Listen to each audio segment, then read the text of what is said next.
আমরা এখন দেখব ব্রাদার সিঙ্গেল নিডেল 7180 মেশিনে ফ্যাক্টরি রিসেট কিভাবে দেয়। প্রথমে দেখেন মেশিন পাওয়ারটা বন্ধ থাকা অবস্থায় যে পি বাটন চাপ দিয়ে মেশিনের পাওয়ার অন করতে হবে। অন করার পরে যেটা আসবে দেখেন 4টা 00 আসবে, এই চলে আসছে। এটাতে পাসওয়ার্ড, এটা এখানে পাসওয়ার্ড দিতে হবে। এটার পাসওয়ার্ড হচ্ছে 4টা 8 দেওয়ার পরে এন্টার দিতে হবে। এন্টার দেওয়ার পরে দেখেন P92 আসছে, এটার আমার P42 করতে হবে। 42 করার পরে এন্টার করা লাগবে। এন্টার করার পর কি আসছে N01 রে N02 করতে হবে। 2 করার পরে এন্টার করতে হবে। এন্টার করার পর দেখেন এখন যেই সংখ্যাটা আসছে 6103, এটা হচ্ছে প্যানেল ভার্সন। এইটাকে আপনার মনে রাখা লাগবে। এটা কিন্তু প্রত্যেকটা মেশিনে আলাদা আলাদা হতে পারে, এই কারণে রিসেট দেওয়ার আগে এইখানে N02তে যায় চেক করে নিতে হবে এটা কত আছে।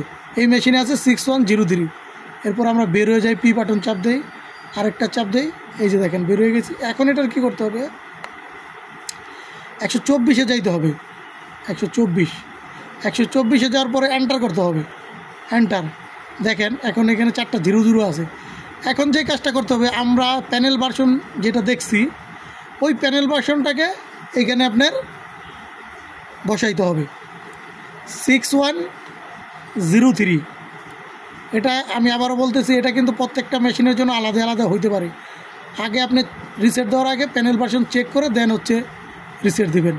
যে এই প্যানেল ভার্সন যদি এই সংখ্যার পরিবর্তে অন্য কোনো সংখ্যা থাকে দেন আপনি ওই সংখ্যাটাই এখানে বসাইতে হবে 124-এ।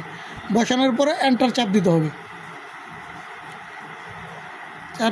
এন্টার চাপ দেওয়ার পর দেখেন অলরেডি আমার রিসেট হয়ে গেছে, পুরা রিসেট হয়ে গেছে। এখন আপনি একেবারে ফ্রেশ মেশিন যেভাবে চলে, ফ্যাক্টরি সেটিং যেভাবে আসে মেশিন, সেম ওই ফ্যাক্টরি সেটিংয়ে মেশিনটা আছে।